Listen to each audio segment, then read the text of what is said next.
All right. My name is Igor Prokhorenkov, and this is my great pleasure to introduce Svetlana Jitomirskaya. She was born in Kharkov, Ukraine, and she obtained her undergraduate degree and also PhD from Moscow State University, and where she worked with Yakov Tina and Vladimir Arnold. After this, she moved to University of California, Irvine, where she raised to be a distinguished professor.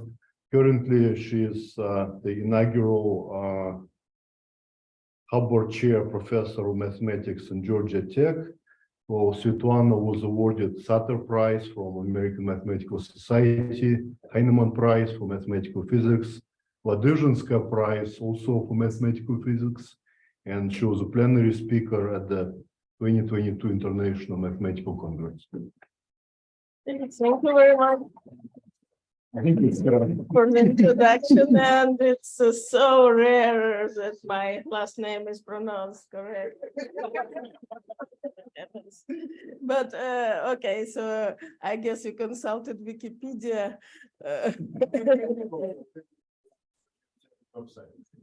But they couldn't have said that I worked with Arnold, could they? Because I hadn't, right? So that was the only wrong thing. I didn't get the pleasure to work with Vladimir Arnold, but I was very much under his influence simply because I took undergraduate classes. And this actually already was a lot of influence, but that was the only thing.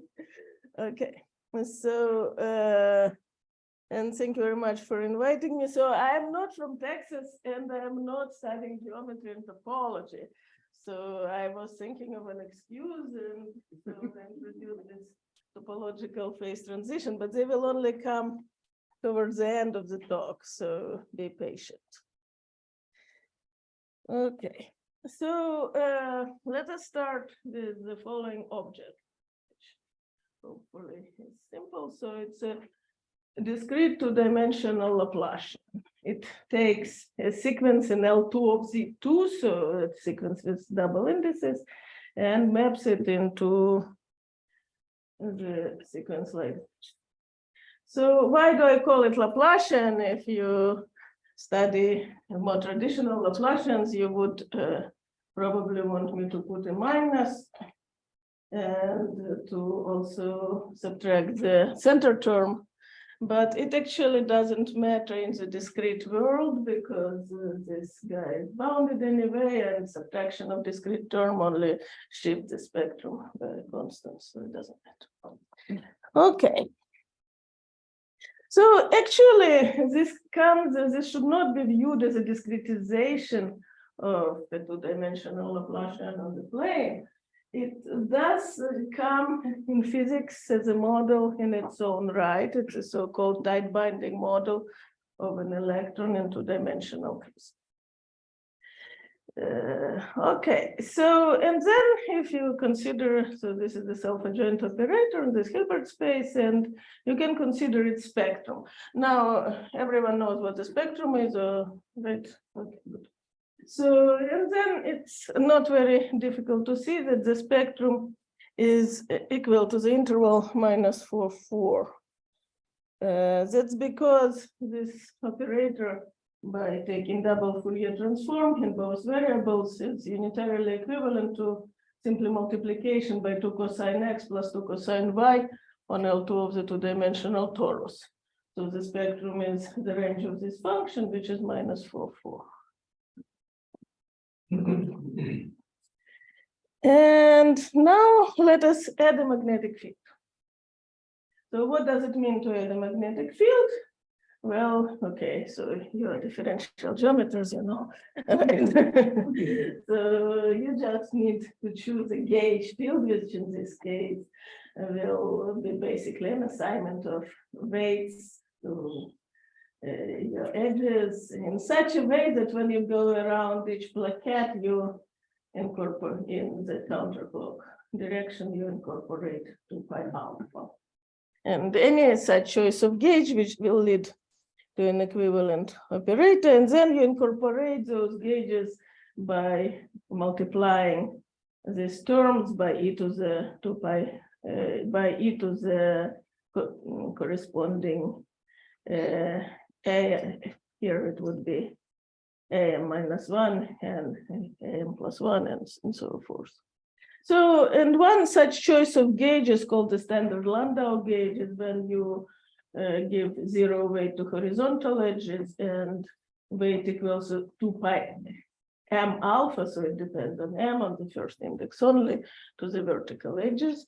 It's called the Landau gauge. It's basically the discrete equivalent of the gauge that is used for to solve the harmonic oscillator. And then you are, so this is one way to incorporate the magnetic field. Again, I want to underscore that any choice of gauge will lead to a unitarily equivalent operator. And but here is an operator, we call it H of alpha. So alpha is the flux of magnetic field perpendicular to the plane of this lattice here. And it's uniform, it's uniform flux alpha through each plane. And the question is what the spectrum of this operator. It's before, as we discussed, if alpha is 0, the spectrum is the interval minus 4, 4. And in fact, this model, this is called the tie-dividing model of two-dimensional Bloch electron in perpendicular magnetic fields. And this was introduced, okay, I'll talk about it later. So if alpha is 0, the spectrum is minus 4, 4. So what is the spectrum when we introduce alpha? That's the question. And if you haven't seen it before, you'll be surprised because that's what the answer. So what is plotted here is on the vertical, you have the values of alpha, and on the horizontal, you have the spectra. So if alpha is 0, the spectrum is minus 4, 4, as we discussed. If alpha is 1/2, the spectrum is actually still this one interval, but in reality, it's 2 touching interval. If alpha is 1/3, the spectrum is these 3 intervals and so forth. Spectra are plotted here for 50 rational values of alpha. And you see that this picture organizes itself into this very beautiful fractal structure with self-similarity, with this picture in each little cell being a distorted version of the big one, and so on ad infinitum. And it is a little observation makes it clear that it's the structure, the hierarchy in the structure, the self-similarity in the structure is related to the continued fraction expansion of the number of the magnetic flux. So a little bit of history. This model was actually first introduced by Piles in 1933. And basically it was a very natural question because you see in crystal is periodicity, right? And electron in a magnetic field also moves in a periodic fashion. So, and this is a natural question. What happens if you kind of combine 2 periodicities like that, but when they're incommensurate? Okay.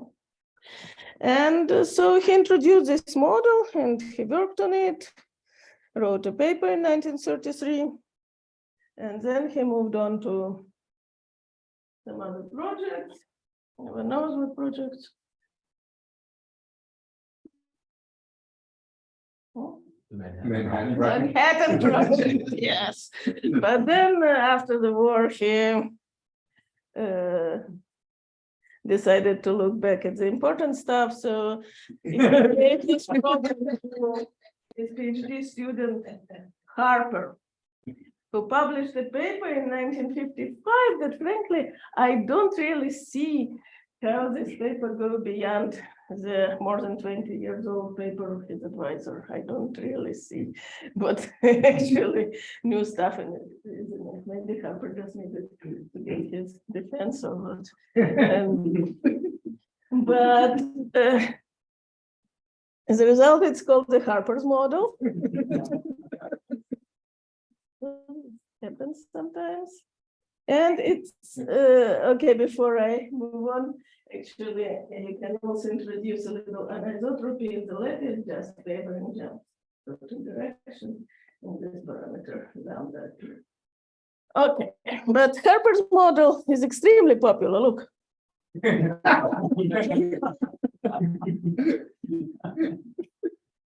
Well, okay, I'm not lying to you, these are not all, you know.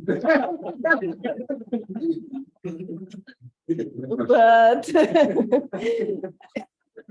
even if you Google Harper model physics, still have a lot. Actually, it's also not all genuine, but still, it's a lot. It's extremely popular in physics. It turned out to be related to so many really important discoveries later on. Okay, so, and this is the Hofstadter butterfly, another really remarkable story. It was produced in 1976 by Douglas Hofstadter, who was also a PhD student at the time. And this was an extremely dramatic story of how he got his PhD through this picture. It was not his first attempt, and his advisor did not support him. And actually, when he first showed the preliminary picture to his advisor, which didn't look as pretty, but it was very hard to kind of recognize something like that. His advisor told him that if he wants to get, he literally told him, if you want to get your PhD, you should quit this because it's numerology, it's not physics, because he noticed that there should be some relation to continued fraction expansion. And his advisor, actually very famous physicist, Greg Van Year, was very much, was very unsupportive until he saw this picture. It is also remarkable that Hofstadter was not the first one to actually plot this thing. It was plotted and published 7 years before him. But the guy who published it, I forgot the name, only published one quadrant. You see there are symmetries here. All right, so he only published one quadrant, and in a much, well, not in such a detailed way, where actually nobody noticed anything special. So this study of the dependence of spectrum on the on alpha has been done 7 years before Hofstadter, and nobody noticed anything. But it was done in a much more rough way. And Hofstadter, when he did the rough picture, he noticed, and then he did this. And this was actually quite non-trivial in 76 with computers of that time. But so this created quite a stir because this was probably the very first numerically produced beautiful fractal, even before the word fractal was coined by Mandelbrot. So David Jennings described it as a picture of God, and I'm not sure I should say it here on this campus, but Hofstadter writes in his best-selling, do they have a picture of the book? No, I don't. Okay. So, you know, you may know Hofstadter is an author of best-selling book, Gödel, Hescher, and Bach, and he writes in this book that he thinks this David Jennings description is not blasphemous at all. It's not. All right. What is also remarkable to me is that actually the fact that there will be a structure, hierarchical structure, and some self-similarity based on continued fraction expansion was predicted apparently back in 1964 by Mark Asbel.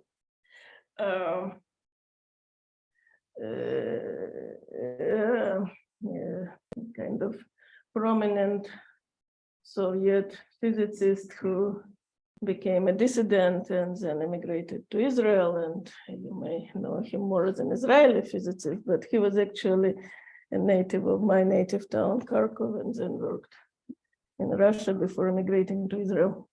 But anyway, it was predicted before any computations were possible. And I tried to read his paper. I can't understand how, okay, he came up with this conclusion, but physicists, So that's happened.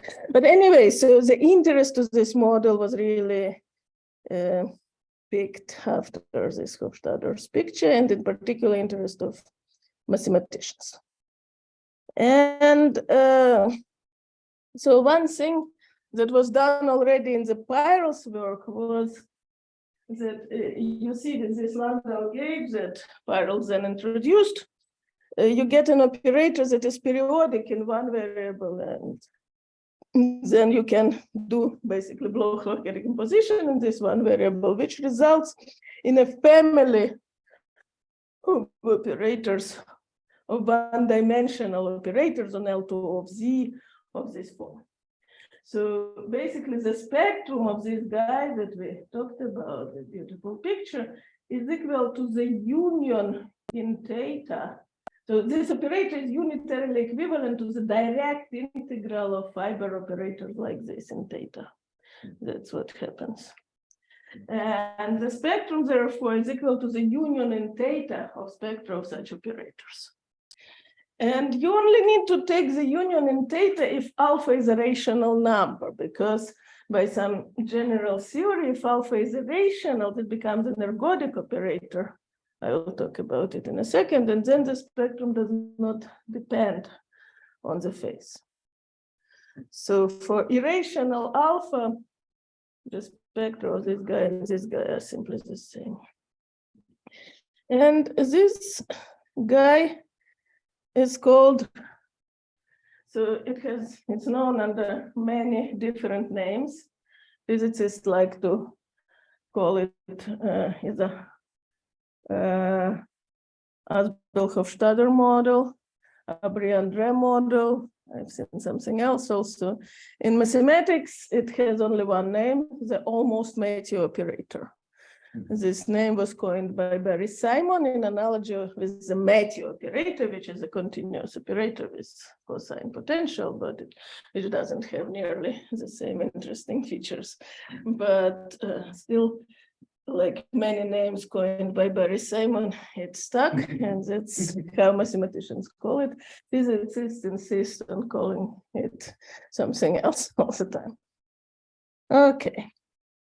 And so one nice property, so remember I said that, so there is this lambda here, the lambda is an anisotropy parameter, but the one corresponding to the isotropic model is actually the one with lambda equal to 1.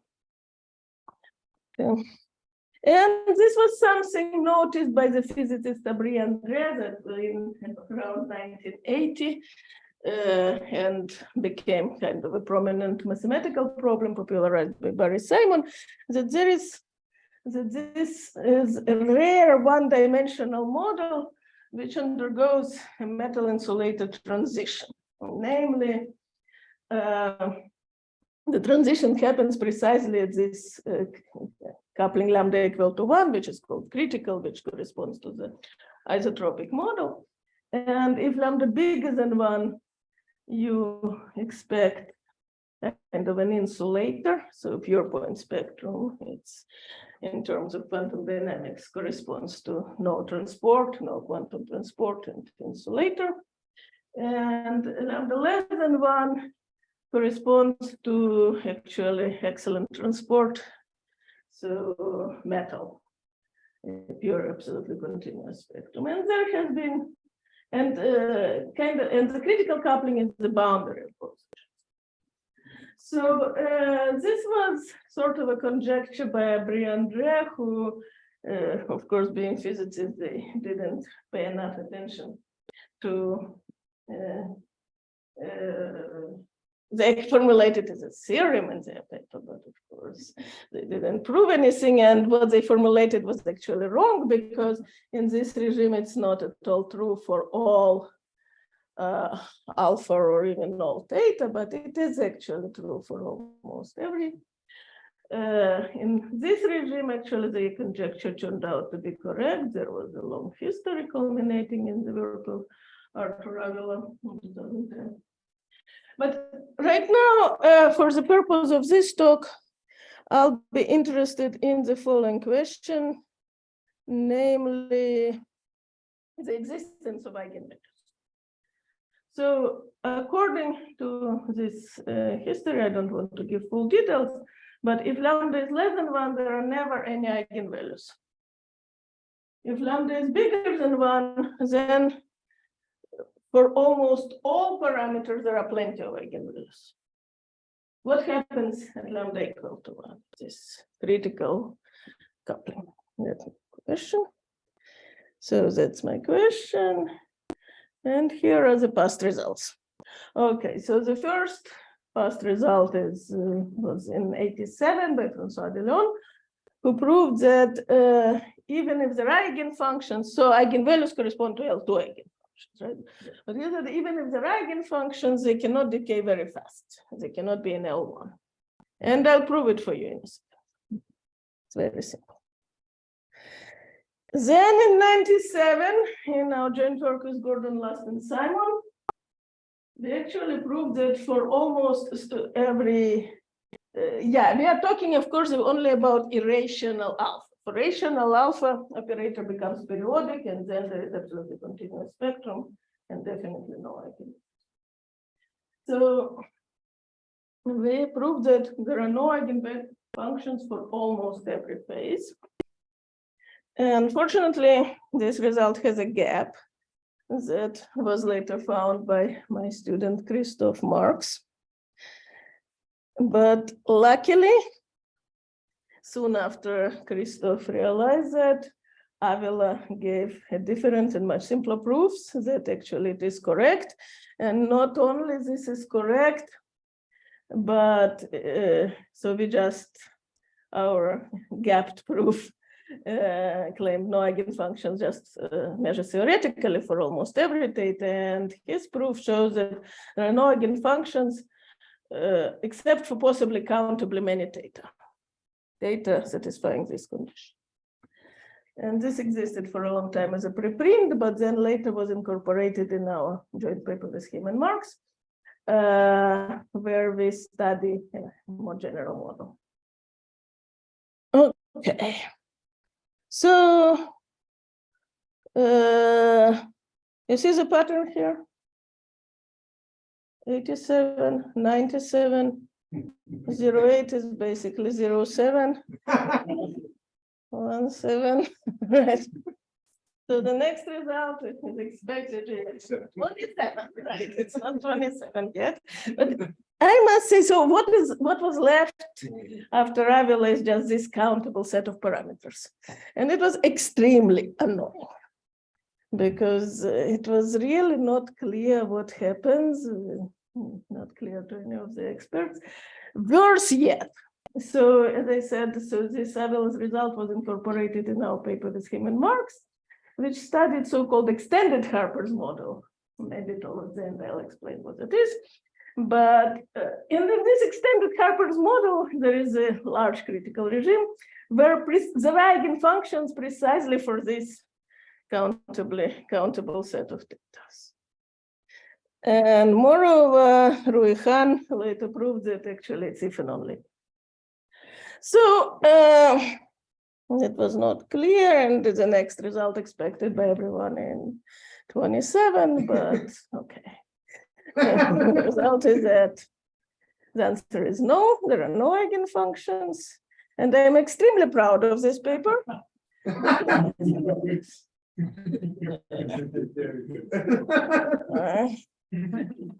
So you see, I went through a lot of trouble to publish it like that, because first of all, I wasn't able to put it on the archive.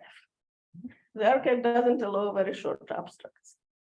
And I tried to outsmart it. I tried all sorts of things, put empty spaces, why not? I spent the whole day trying to fight with the archive, but no. And then the journal, so it was published in advances, but kind of every step of the way, when the paper was already accepted, they would write to me, okay, but please provide an abstract. And I say, there is an abstract. Okay. It was worth it. Okay, let me move on to another question, and later I will hopefully. So that theorem is actually, this paper is, I'm also proud of it because it's a very short paper and I should be able to present the entire proof here.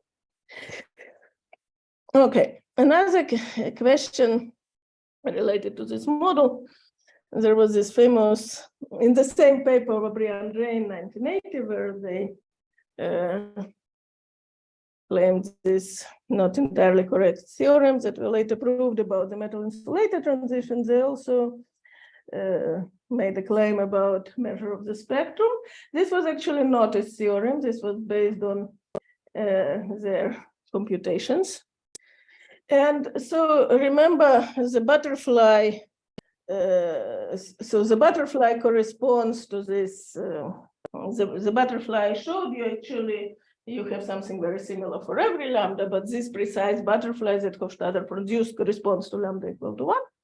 And the spectrum, of course, has positive measure for any rational alpha.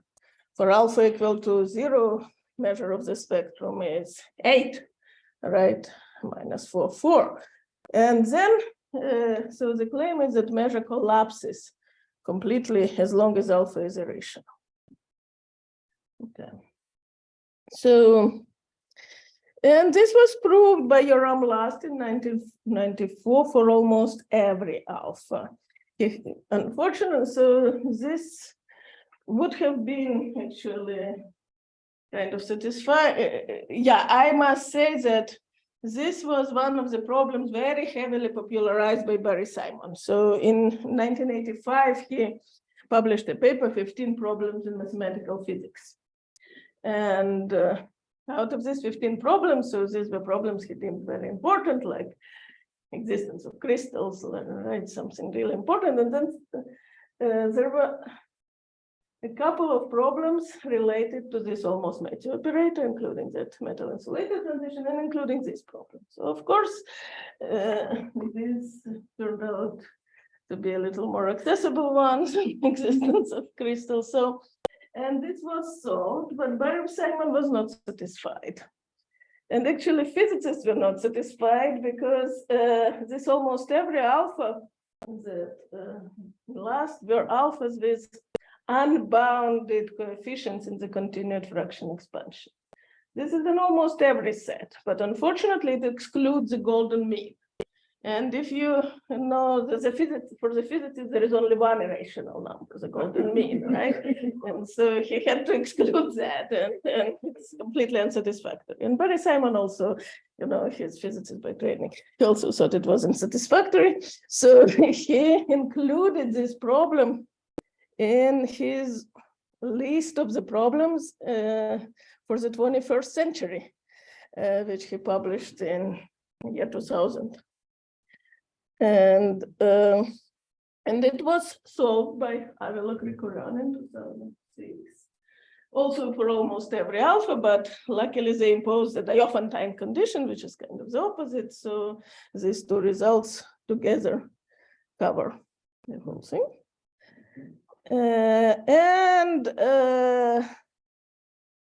Okay, wait. All right, somehow I don't have it on the slide. I have it later, but I probably will say now. So one other result I want to popularize that now with Igor Krasovsky, we have a proof for all alpha, which is actually very simple. Okay, simultaneously for all. So it's not, the problem was already solved a while ago, but still very happy with our proof. Yeah. Okay, and in the same paper, we also looked at another conjecture about dimension of the spectrum for the critical case, because, you know, so Henri formulated it in 1980, and of course, physicists already assumed it as a fact. Right, and once you know that measure of a set is 0, you want to study its Hausdorff dimension, right, or other dimensions. And so that's what David Towles did. And he published a paper in 1983 claiming that the dimension is equal to 1/2. So he didn't actually specify what dimension, but in any case, this is not true, as stated. So here is some evidence. So there was in the late 80s numerics by Wilkinson and Austin that showed that box counting dimension is not higher than 0.48 for the golden mean. These are not the mathematicians Wilkinson and Austin that you may have heard of. These are physicists Wilkinson and Austin. In fact, Wilkinson is a man and Austin is a woman. So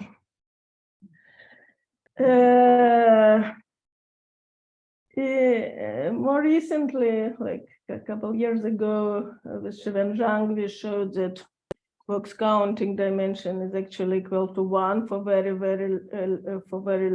Liouville alpha, basically under this precise arithmetic condition, where QNs are denominators of continued fraction approximants.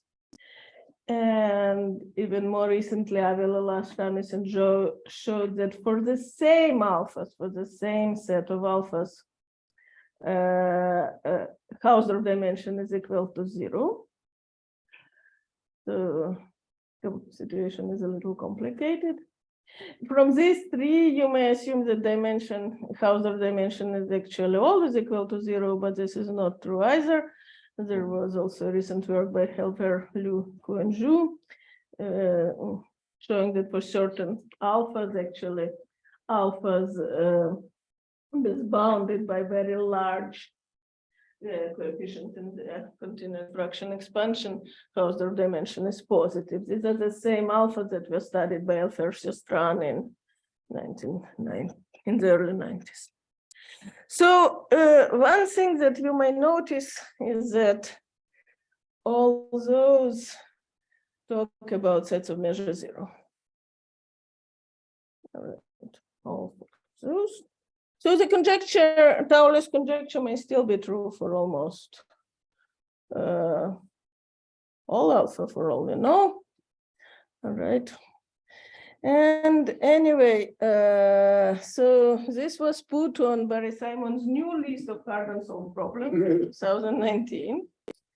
And so it's so nice when Barry Simon puts problems on his list, because actually we kind of solved half of this problem with Igor Krasovsky. So, you know, Tauler said dimension equals 1/2, and as analysts, we know that every equality is just two non-trivial inequalities. So we prove one non-trivial inequality that actually for any alpha, it's less or equal than 1/2. Okay.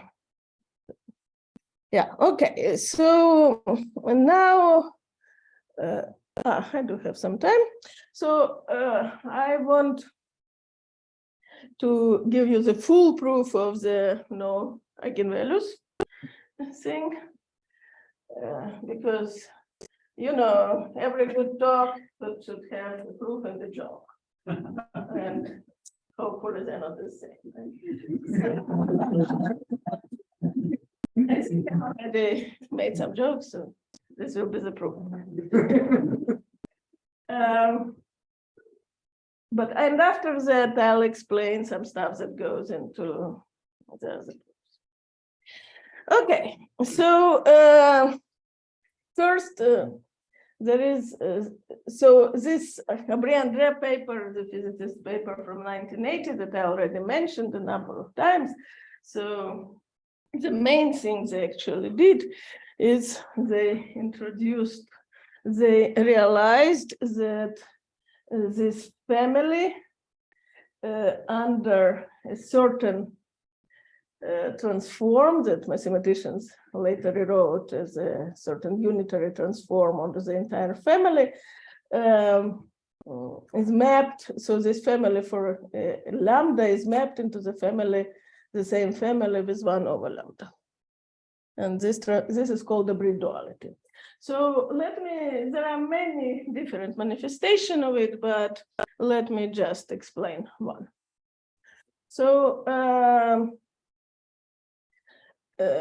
and the one that is directly related to the question of existence of eigenfunctions. So suppose we have a solution in, so suppose we have a solution that is an L2. Okay. Suppose we have an eigenfunction. So let's consider Fourier transform of this U. It's a L2 function on the one-dimensional torus.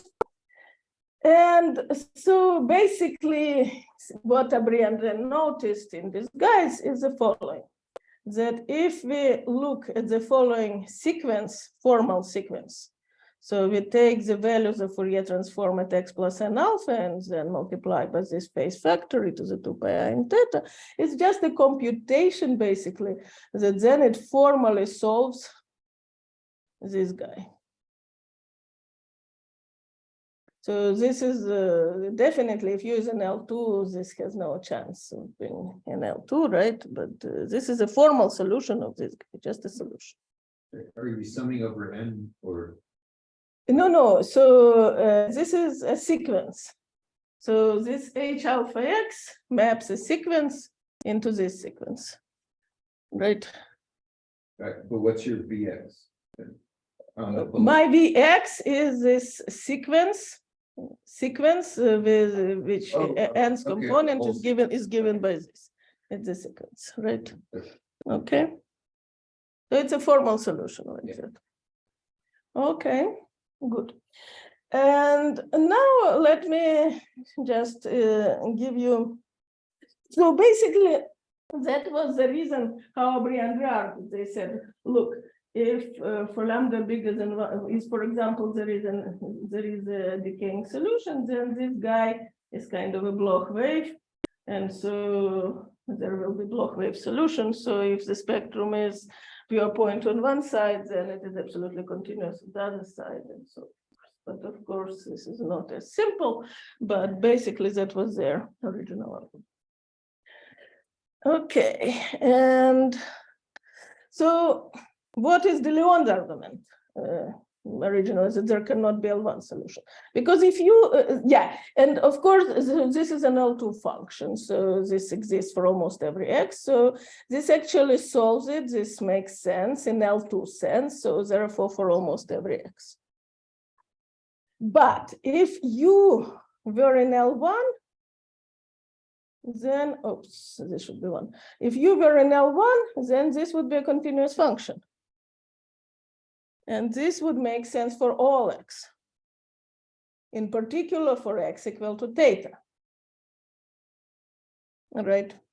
And then you have a second difference equation where one solution is in L2, in L1, and the other solution is given by this sequence where U is a continuous function. So it's basically a Bloch wave. And you can easily show that it's a contradiction with some Wronskian argument.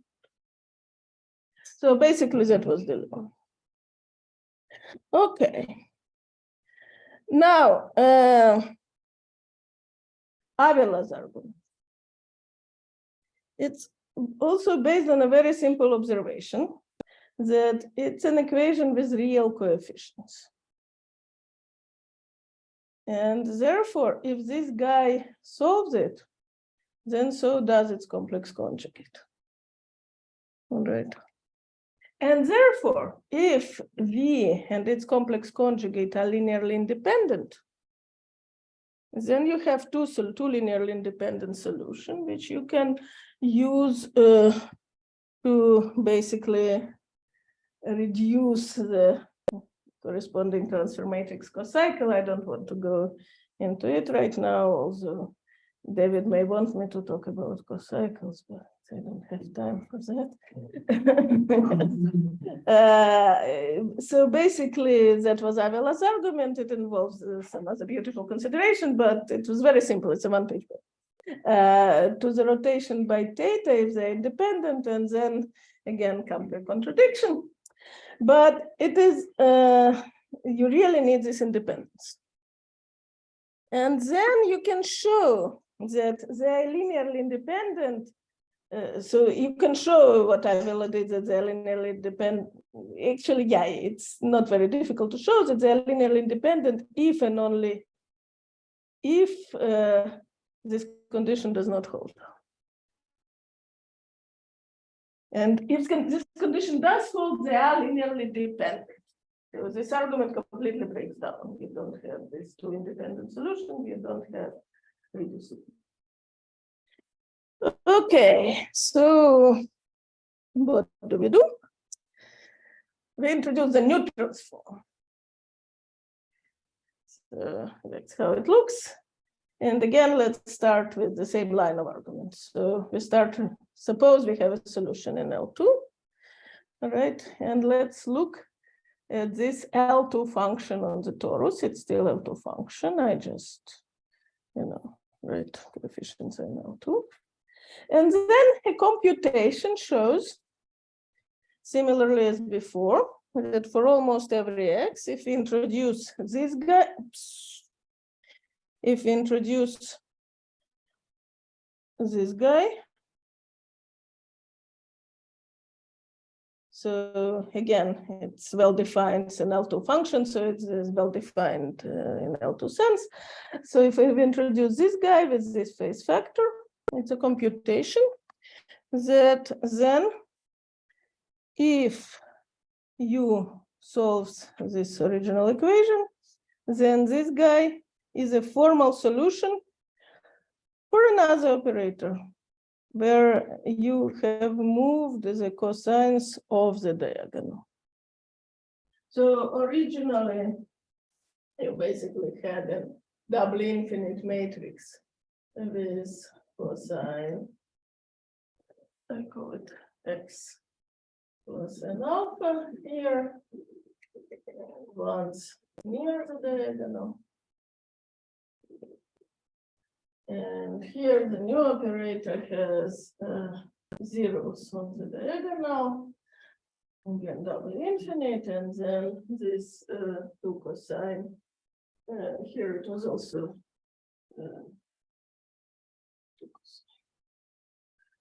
2 cosine pi, not 2 pi, x plus an alpha, and self-adjoint.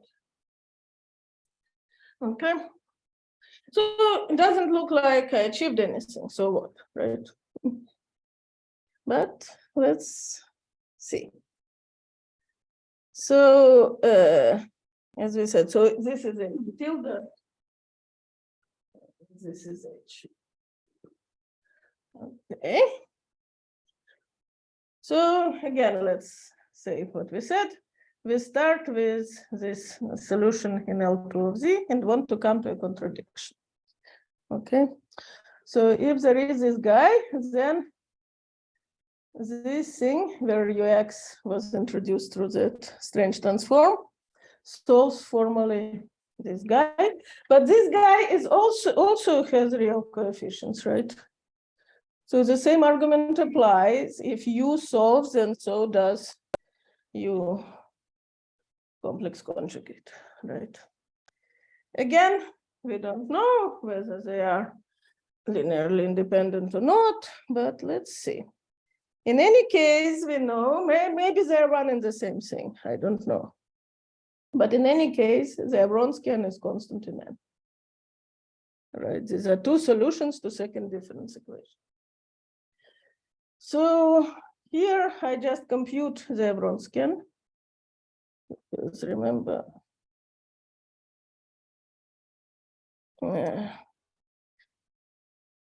so I know what these are, so I just plug them in, U and U bar, compute the Wronskian. And that's what I get.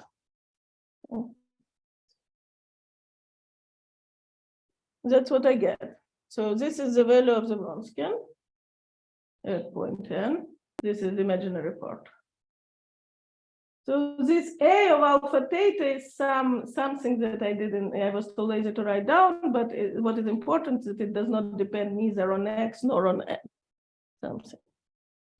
And it is constant in N, so it's some function of X.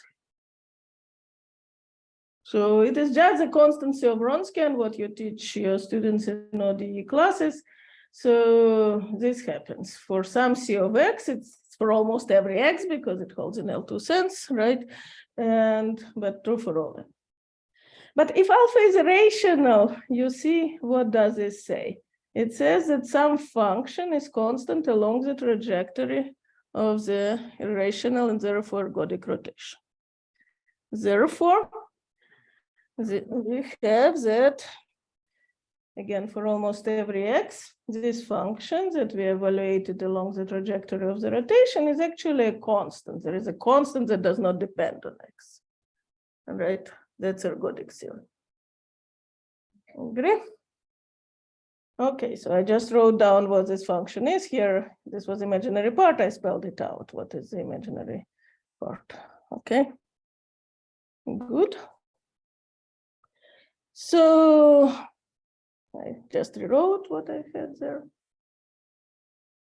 And let's see. U is an L2. U is an L2 function on the circle. So U times U bar of X minus alpha is an L1 function. So this whole thing is an L1 function. So we have that this L1 function is equal to C over cosine pi X. This doesn't leave too many options for C, right? C has to be 0. Okay. Okay, now it already starts to look a little nicer. And one thing that one needs to take care of separately that I don't want to explain, that actually this function U of X cannot be equal to 0 on a set of positive measure. It also comes not very difficult way. And then, so we simply can set phi of X to be U of X divided by U bar of X almost everywhere, because it's not 0, times, so just set this thing, all right? And then this is a function that is equal to 1 in absolute value, obviously, right? And this can be rewritten simply like this. Just a way to rewrite this. Okay. But this function is equal to measurable function equal to 1 in absolute value, so it's an L2 itself. We can expand it into its own Fourier series, right? And then from this relation, we have that AK plus 2 is equal to AK in absolute value, which again gives us a contradiction. And that's contradiction that we desired from the start. We started with there exists an L2 solution and we came to contradiction. So you see that this proof is basically, the paper is 3 pages long, right? So the proof is kind of almost straightforward from this transform, right? Once you have written it down, somehow everything falls into place and works. So where does this transform come from, you may wonder, right? And I'll tell you where. Okay. Remember, I told you at the beginning that we could have taken basically any gauge we like, right? And it would have been a unitary equivalent operator, right? And so one possible gauge is what we call chiral gauge. Here it's pictured, right? It's on kind of double the plaquettes this way, right? And it turns out that with this guy, if you do basically the same procedure that Piles originally did with the Landau gauge, you end up with this operator H tilde. Okay, so And so this proves, in particular, these operators have the same spectrum, right? It doesn't quite explain where that transform come from, but this kind of is motivated by this chiral gauge. So sort of, if you put it into some machinery of how this works, this transform kind of can be derived. And now let's look at the measure of the spectrum question. So as I just explained, these two operators are isospectral, right? But what is the advantage of this operator? The advantage is that actually for a long time in my career, I thought it was a disadvantage. This is a so-called Jacobi matrix, right? And it is a singular Jacobi.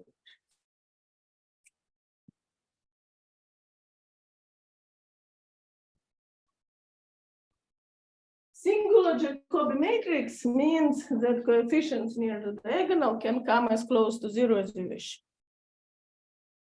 If you look at the literature about Jacobi matrices, you see that basically the theory is very parallel to the one with ones near the diagonal, but every time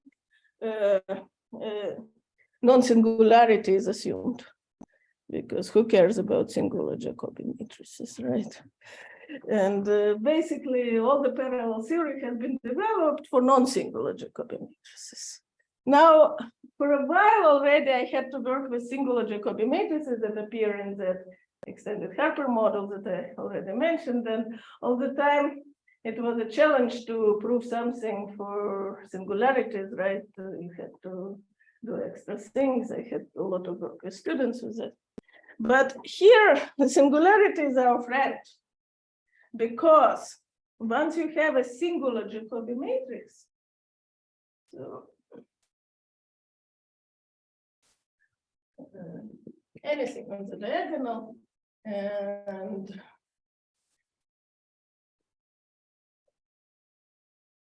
once these ANs can appear very, very close to zero, it can be very as close to zero as you wish, you can make a trace class perturbation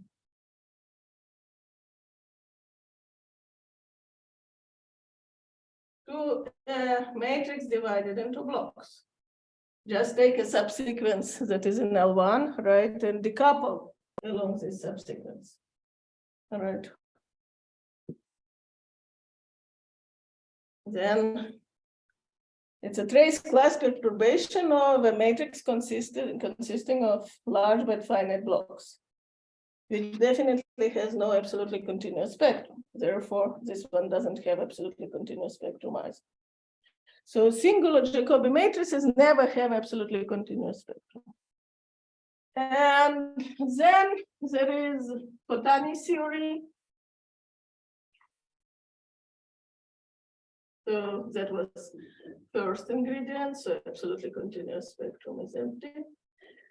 Then there is very deep Kotani theory, which basically says that absolutely continuous spectrum is the essential closure of the set where Lyapunov exponent is equal to zero.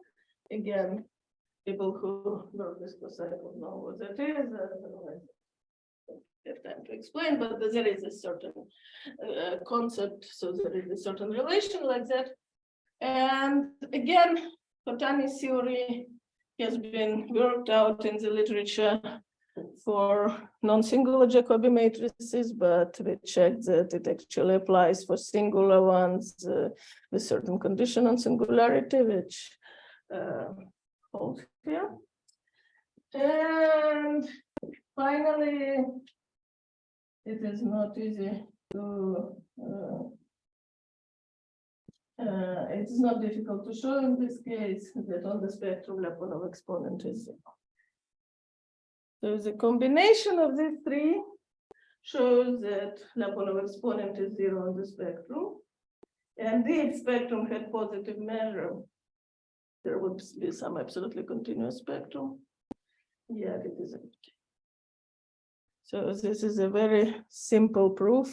The only difficult part here is Kohtani theory, but it's been done before.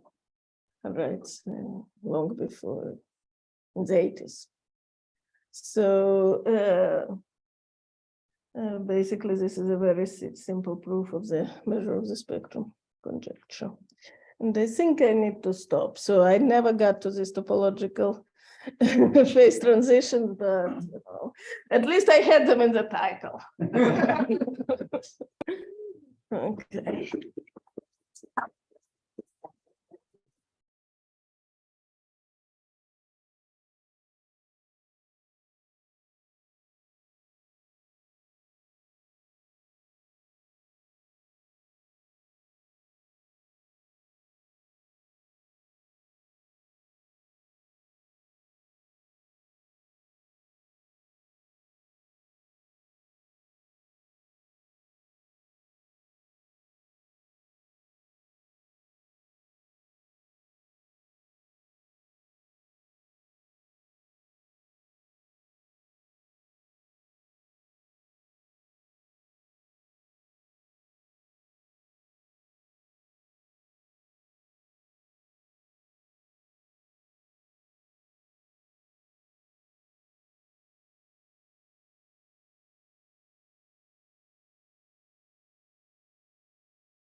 And then you will get AN, which is the product of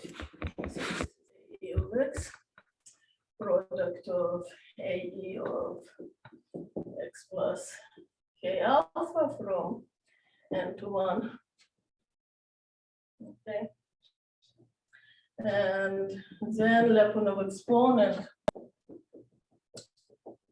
is the limit of integral of the log. It also depends on X, obviously, log of the norm of AN E of X divided by N. So Kohtani theory very beautifully relates Lyapunov exponent to absolutely continuous. Right.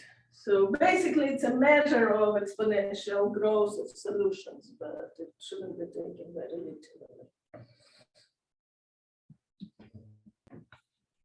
Any other questions? Okay, then let's, I think, Svetlana.